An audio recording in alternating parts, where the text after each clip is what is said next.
Hello everyone, welcome to the explaining site. आज हम फिर से आपके लिए लेकर आए हैं एक और रोमांचक फिल्म जो मॉन्स्टर्स। तो इससे पहले कि हम अपनी कहानी शुरू करें, प्लीज आप हमारे चैनल को सब्सक्राइब कर लीजिए और सारी नोटिफिकेशन सबसे पहले पाने के लिए बेल आइकन को जरूर दबा लीजिए। तो चलिए शुरू करते हैं। इस फिल्म की कहानी में दिखाया गया है कि इंसान धरती पर से स्वर्ग में जाना चाहते हैं, लेकिन इंसानों को ये पता नहीं है कि धरती और स्वर्ग के बीच में एक और जगह है जहाँ पर सिर्फ मौत है। कहानी की शुरुआत होती है और एक बच्चे को दिखाया जाता है जिसका नाम जैक है। वो एक किसान का बेटा है और उसे कहानियां सुनना बहुत पसंद है, खास तौर पर राजा एरिक की कहानी। कुछ लोग कहते हैं कि यह एक लोक कथा है और कुछ लोग कहते हैं यह कथा सच्ची घटना है। यह कहानी उस वक्त की है जब राजा एरिक इस देश के राजा थे। उनके राज्य में कुछ पादरियों ने जादुई बीज बनाए ताकि वह स्वर्ग में जाकर देवताओं से मिल सकें। और इस बीज को जब उन्होंने धरती पर बोया तो एक विशाल पेड़ उगाया जो आसमान की ऊंचाइयों तक जाता था।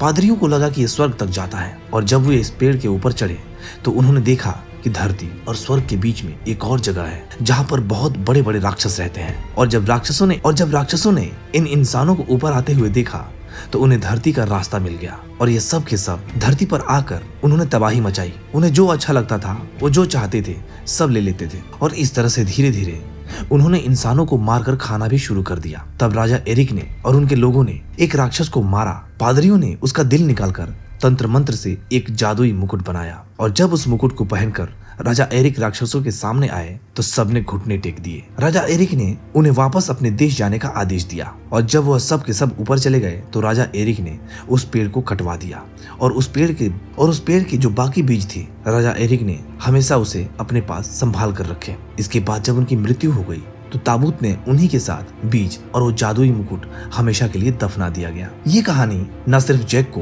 बल्कि राजकुमारी इजाबेल को भी बहुत पसंद है। उसकी माँ हमेशा उसे ये कहानी सुनाती है। दरअसल वह खुद राजा एरिक की वंश है। धीरे धीरे वक्त बीतता है और आज पूरे 10 साल बाद जैक जवान हो चुका है। वो शहर में अपनी घोड़ा गाड़ी बेचने के लिए जाता है और जब वो शहर में होता है तभी वो देखता है कि वहाँ राजा एरिक का प्ले चल रहा होता है। वह प्ले देखने के लिए अंदर चला जाता है और वहीं पर एक लड़की होती है और ये लड़की कोई और नहीं राजकुमारी इजाबेल है जो अपना भेष बदलकर वहाँ भीड़ में खड़ी है। किसी को नहीं पता कि वो राजकुमारी है और तभी वहाँ पर कुछ लोग राजकुमारी के साथ छेड़खानी शुरू कर देते हैं। जैक उसे बचाने के लिए आता है। उनमें से एक आदमी जैक के मुंह पर पंच मारता है। जैक खड़ा होकर उन सबको धमकी देता है और वो सब के सब अपने घुटनों पर आ जाते हैं।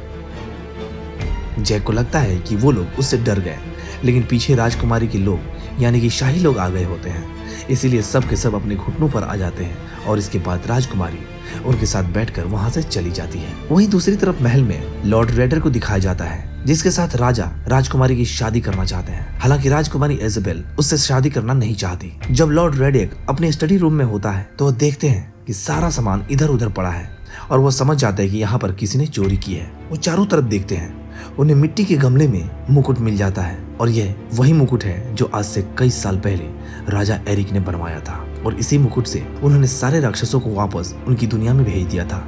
लेकिन यहाँ से एक चीज जो उनकी किताब में अंदर रखी थी वह गायब है। वह अपने सैनिक को बोलते हैं कि जाओ इस शहर के दरवाजे बंद कर दो और उस पादरी को ढूंढो। वही शहर में दिखाया जाता है कि जब जैक अपने घोड़े को बेचने की कोशिश कर रहा होता है तो उसके पास एक पादरी आता है। वो कहता है कि मुझे तुम्हारा घोड़ा चाहिए। जैक कहता है कि पादरियों के पास पैसे नहीं होते। वह पादरी जैक को कुछ बीज देता है और दूसरे पादरी का नाम बताता है। वो कहता है इन बीजों को उन्हें दे देना और तुम्हारे पैसे तुम्हें मिल जाएंगे। जैक कहता है कि बीजों के बदले पैसे कौन देता है। वो पादरी उसे बताते हैं कि ये बीज इतने शक्तिशाली हैं कि ये पूरी दुनिया को बदल सकते हैं। किसी भी हालत में इन्हें खोना मत और ना इन्हें भीगने देना।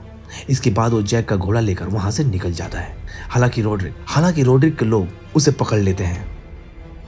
वहीं जैक जब घर जाता है तो उसके अंकल उस पर बहुत गुस्सा करते हैं। वो कहते हैं कि उस पादरी ने तुम्हें बेवकूफ बनाया है, घोड़े के बदले तुम्हें कुछ बीज दे दिए और इसी के साथ वो सारे बीज नीचे गिरा देता है। और जब जैक बीज उठा रहा होता है तो उसमें से एक बीज लकड़ी के छेद से अंदर और जैक को ये सब पता नहीं चलता। उसके अंकल चले जाते हैं और तभी दिखाया जाता है कि घोड़े से राजकुमारी इसी तरफ आ रही होती है। दरअसल वो अपने पिता से लड़कर महल से निकल गई होती है क्योंकि उसके पिता उसकी शादी रोड्रिक से करवाना चाहते हैं, जबकि वो रोड्रिक से शादी नहीं करना चाहती। बारिश की वजह से इसीलिए वो इस लकड़ी के घर में आसरा लेने के लिए आती है। जैक उसे पहचान लेता है और ये दोनों जब बातें कर रहे होते हैं तभी बारिश का पानी लकड़ी के छेद से उसी के अंदर जाता है जहाँ पर बीज गिरा होता है। जब पादरी ने बीज दिया था तो जैक को उसने बोला था कि ये भीगना नहीं चाहिए, इसे पानी से बचा कर रखना। और जैसे ही उस बीज में पानी लगता है वहाँ पर पेड़ उगना शुरू हो जाता है। और क्योंकि पेड़ घर के नीचे से उगना शुरू होता है इसलिए घर भी पेड़ के साथ साथ ऊपर उठना शुरू हो जाता है। राजकुमारी अंदर फंस जाती है।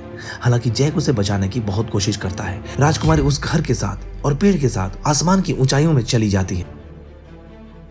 अगली सुबह यहाँ पर राजा आते हैं और देखते हैं कि यहाँ पर एक बहुत बड़ा पेड़ है जो आसमान की गहराइयों तक जाता है, जो बादल से भी ऊपर है। इसका कोई अंत नहीं है। जैक उन्हें सारी बात बता देता है। राजा अपना एक दस्ता तैयार करते हैं और कहते हैं कि जाओ मेरी बेटी को बचा कर लाओ। दस्ते में रॉड्रिक भी होता है। उसे साबित करना चाहता हूँ कि मैं उससे कितनी मोहब्बत करता हूँ। जैक कहता है कि मैं भी जाना चाहता हूँ और जैक भी इस दस्ते में शामिल कर लिया जाता है। और जब ये सब के सब पेड़ के जरिए ऊपर आसमान की तरफ जाते हैं तो रॉड्रिक जानबूझकर रस्सी काट देता है, जिसकी वजह से कुछ नाइट्स ऊपर से नीचे गिर जाते हैं और इन लोगों की मृत्यु हो जाती है। फिर अगले सीन में जब ये सब के सब वहाँ पहुँचते हैं जो जगह धरती और स्वर्ग के बीच में है जहाँ पर राक्षस रहते हैं। यहाँ पर पहुँचने के बाद रॉड्रिक जैक से कहता है कि मुझे पता है कि तुम्हारे पास वो जादुई बीज है, वो मुझे वापस दे दो। हालांकि जैक देना नहीं चाहता लेकिन रॉड्रिक चाकू की नोक पर उससे वो बीज ले लेता है। लेकिन फिर भी एक बीज जैक अपने पास बचा लेता है, जिसके बाद ये 3-3 के 2 ग्रुप में बढ़ जाते हैं क्योंकि इन्हें पता करना है कि राजकुमारी कहाँ है और साथ ही ये भी देखना है कि यहाँ पर चारों तरफ जान का खतरा है। इधर जिस ग्रुप में जैक होता है उनके पास एक बहुत बड़ा राक्षस आता है और वो जैक के दोनों साथियों को पकड़कर अपने साथ ले जाता है। जैक उसका पीछा कर रहा है क्योंकि उसे किसी भी हालत में राजकुमारी तक पहुंचना है। वो जानता है कि राक्षस जहाँ पर उसके साथियों को ले जा रहा है राजकुमारी भी वहीं होगी। वहीं दूसरी तरफ रॉड्रिक और उसके 2 साथियों को दिखाया जाता है, पर इन दोनों में से एक को रॉड्रिक ऊपर पहाड़ से नीचे जमीन पर फेंक देता है क्योंकि यह उसका आदमी नहीं होता बल्कि राजा का आदमी होता है। तभी इन दोनों के सामने एक राक्षस आ जाता है और वो रॉड्रिक के आदमी को उसी के सामने मार देता है। और इसके बाद वो रॉड्रिक को भी मारने ही वाला होता है कि तभी रॉड्रिक अपने बैग से एक ताज निकालता है और ये वही ताज होता है जो आज से 100 साल पहले राजा एरिक ने बनवाया था। दरअसल इसे बनाया गया था एक राक्षस के दिल से। इसमें तंत्र और मंत्र की शक्ति भी है और जिसके पास ये ताज होगा सभी राक्षस उसका कहना मानेंगे। रॉड्रिक उस जगह पर पहुंच जाता है जहां पर बहुत सारे राक्षस हैं और वहीं पर राजकुमारी है और साथ ही साथ जैक के 2 साथियों में से एक साथी जिसका नाम एलमंड है, जिस राक्षस ने पकड़ लिया है, वो यहाँ पर है। उसके दूसरे साथियों को राक्षस ने मार दिया होता है। अब जब रॉड्रिक यहाँ पर ताज पहनकर आता है तो यहाँ पर जितने भी राक्षस होते हैं वो सब के सब इसके सामने घुटने टेक देते हैं और इन राक्षसों का जो सरदार होता है रॉड्रिक उसे भी झुकने के लिए कहता है। ये भी उसके सामने झुक जाता है। रॉड्रिक उसके सिर पर पैर रखकर सिंहासन पर बैठ जाता है और कहता है कि मैं अब तुम्हारा नया राजा हूँ, अब मैं तुम्हारा नया राजा हूँ और हम सब धरती पर जाएंगे, एक एक करके हम पूरी दुनिया को गुलाम बनाएंगे। अब राजकुमारी और उसके साथ जो योद्धा होता है इन दोनों को एक राक्षस अपने किचन में ले जाता है और वहाँ उस योद्धा को जो राजकुमारी के साथ होता है उसे तंदूर में भूनने ही वाला होता है कि तभी वहाँ पर जैक आ जाता है और इससे पहले कि वह उसे मार देता जैक ऊपर से उसी की एक बड़ी चाकू से उसके ऊपर हमला कर देता है। वो चाकू राक्षस के पीठ पर जाकर गड़ जाता है। राक्षस की मृत्यु हो जाती है और इस तरह से जैक राजा के उस योद्धा को बचा लेता है। इसके बाद ये तीनों यहाँ से निकल जाते हैं और उस जगह पहुंच जाते हैं जहाँ पर ये पेड़ के जरिए नीचे धरती पर जा सकते हैं। लेकिन यहाँ पर एक बहुत विशाल राक्षस सोया होता है और उसे हटाए बिना यहाँ से नहीं जाया जा सकता। इसीलिए जैक और उसका साथी ये दोनों मिलकर मधुमक्खी का एक बहुत बड़ा छाता लेकर आते हैं। उस राक्षस ने अपने मुंह पर कवच पहना होता है, हेलमेट पहना होता है। उसे खोलकर मधुमक्खियों को उसके अंदर डाल देते हैं जिसकी वजह से राक्षस की नींद खुल जाती है और राक्षस पूरी तरह से पागल जैसा हो जाता है क्योंकि मधुमक्खियां उसे काट रही होती हैं। वो अपना संतुलन खो देता है और वो ऊपर से नीचे की तरफ गिर जाता है। जब वो धरती पर गिरता है और राजा उस राक्षस को देखता है तो वो समझ जाते हैं कि पेड़ के राक्षस अब नीचे आना चाहते हैं। इसलिए वो अपने लोगों को आदेश देते हैं कि पेड़ को काट दिया जाए क्योंकि अगर एक बार राक्षस नीचे आ गए तो पूरी दुनिया में तबाही मचा देंगे और इस दुनिया का कोई भी राजा इस तबाही को नहीं रोक सकता। वहीं दूसरी तरफ दिखाया जाता है कि एलमो जैक को और राजकुमारी को बोलता है कि तुम दोनों नीचे आओ, मैं यहीं रुकूंगा। मैं किसी भी तरह से रॉड्रिक को रोकना चाहता हूँ क्योंकि अगर वह धरती पर पहुंच गया तो बहुत ही तबाही मच जाएगी। इसी के साथ एलमंड यहीं पर रुक जाता है। राजकुमारी और जैक पेड़ से नीचे उतरना शुरू कर देते हैं। वहीं नीचे दिखाया जाता है कि राजा न चाहते हुए भी इस पेड़ को कटवा रहा होता है क्योंकि वो जानता है कि यह पेड़ पूरी दुनिया में तबाही ला सकता है। वहीं ऊपर राक्षस लोक में रॉड्रिक अपनी सेना के साथ यानी सभी राक्षसों के साथ धरती पर आने की तैयारी कर रहा होता है। लेकिन वहां पर एडमंड छुपा हुआ है इससे पहले कि वो नीचे उतरना शुरू कर दें, एडमंड रॉड्रिक पर हमला कर देता है और वो रॉड्रिक को मार देता है। रॉड्रिक के सर का ताज वहीं पर गिर जाता है और तभी नीचे धरती पर यह दिखाया जाता है कि सैनिकों ने अब पेड़ को काट दिया है और अब ये पेड़ नीचे गिरना शुरू हो जाता है। एडमंड भी पेड़ के साथ नीचे गिर रहा होता है। वहीं राजकुमारी और जैक भी पेड़ पर ही होते हैं और वो भी पेड़ के साथ नीचे गिरना शुरू हो जाते हैं। लेकिन ये तीनों के तीनों बच जाते हैं और ऊपर राक्षस लोक में जो ताज रॉड्रिक के पास था अब वो सेनापति के पास होता है। वह उसे अपनी अंगूठी की तरह पहन लेता है और यहाँ पर जितने भी राक्षस होते हैं अब उसे अपना राजा मान लेते हैं। लेकिन ये धरती पर नहीं जा सकते क्योंकि पेड़ कट चुका है। तभी उन्हें वहाँ पर एक छोटी सी थैली दिखाई देती है और वो देखते हैं कि उसके अंदर बीज है। ये वही बीज है जिससे वो जादुई पेड़ उगते हैं। इनका राजा इन बीज को पानी के अंदर डाल देता है और वहाँ पर एक विशाल पेड़ उगना शुरू हो जाता है। तभी राक्षस उन पेड़ों को धरती की तरफ झुका देते हैं और अब धरती की तरफ आना शुरू कर देते हैं। वहीं धरती पर यह दिखाया जाता है कि राजा अपनी बेटी को पाकर बहुत खुश होते हैं और अब वो जैक को शुक्रिया अदा करते हैं। लेकिन राजा को अभी ये नहीं पता कि राजकुमारी जैक को पसंद करती है। दरअसल जैक भी राजकुमारी से प्यार करता है। जैक यहाँ से राजकुमारी को अलविदा कह के चला जाता है क्योंकि वो राजकुमारी के सामने एक आम इंसान है। वो एक किसान का बेटा है। जब जैक अपने घर की तरफ जा रहा होता है तभी वो देखता है कि वो विशाल पेड़ धरती पर दोबारा आ गए हैं। वो समझ जाता है कि वो बीज रॉड्रिक ने जो उसे छीन लिए थे उसने उन बीजों को बो दिया और अब सभी राक्षस धरती पर आने वाले हैं।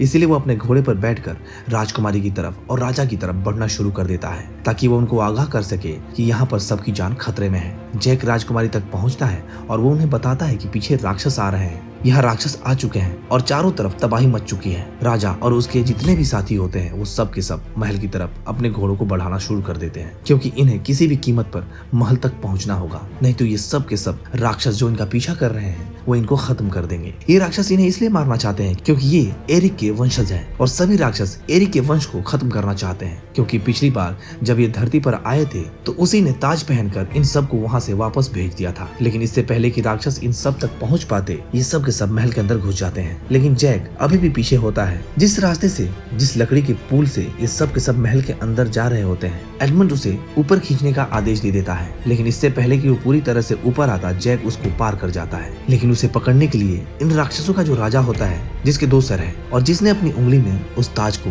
अंगूठी बनाकर पहना हुआ है वो उस पर लटक जाता है। एडमंड सैनिकों को तीर चलाने के लिए कहता है और वो लगातार उस पर तीर चलाते हैं। इसी के साथ वो राजा पानी में गिर जाता है। पानी में चारों तरफ आग है इसीलिए वो पानी से ऊपर नहीं आ सकता बल्कि वो पानी के अंदर ही दूसरा रास्ता ढूंढना शुरू कर देता है।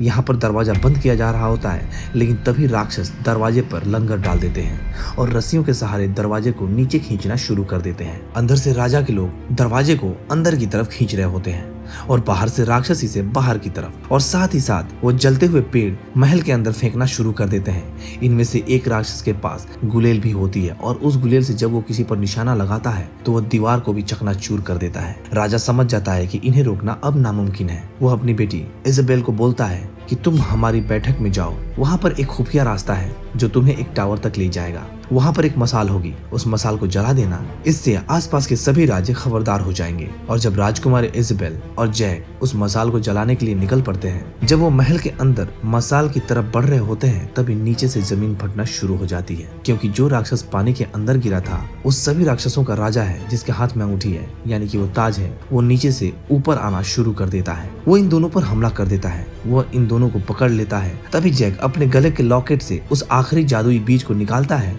उसने छुपा रखा था। जैसे ही वो राक्षस उसे खाता है वो बीज उसके पेट के अंदर डाल देता है और जैसे ही उसके पेट के अंदर वो बीज जाता है उसे कुछ होना शुरू हो जाता है। वो घबरा कर उन दोनों को छोड़ देता है। इसी के साथ अब उसके पेट में वो पेड़ उगना शुरू हो जाता है जिसकी वजह से उसके शरीर के टुकड़े टुकड़े हो जाते हैं और जैक के सामने उसका हाथ आकर गिरता है जिसमें वो जादुई ताज है। और अब जिसके पास ये ताज होगा सभी राक्षस उसके सामने घुटने टेकेंगे, उसको अपना राजा मानेंगे। वहीं महल के अंदर दिखाया जाता है कि राक्षस अंदर पहुंच चुके हैं और अब उनके सामने राजा और पूरी सेना होती है। सबको अब यकीन हो चुका है कि उनका अंत सामने है। लेकिन तभी ये सब के सब अपने घुटनों पर आ जाते हैं। किसी को कुछ समझ में नहीं आता कि सारे राक्षस अपने घुटने पे क्यों आ गए।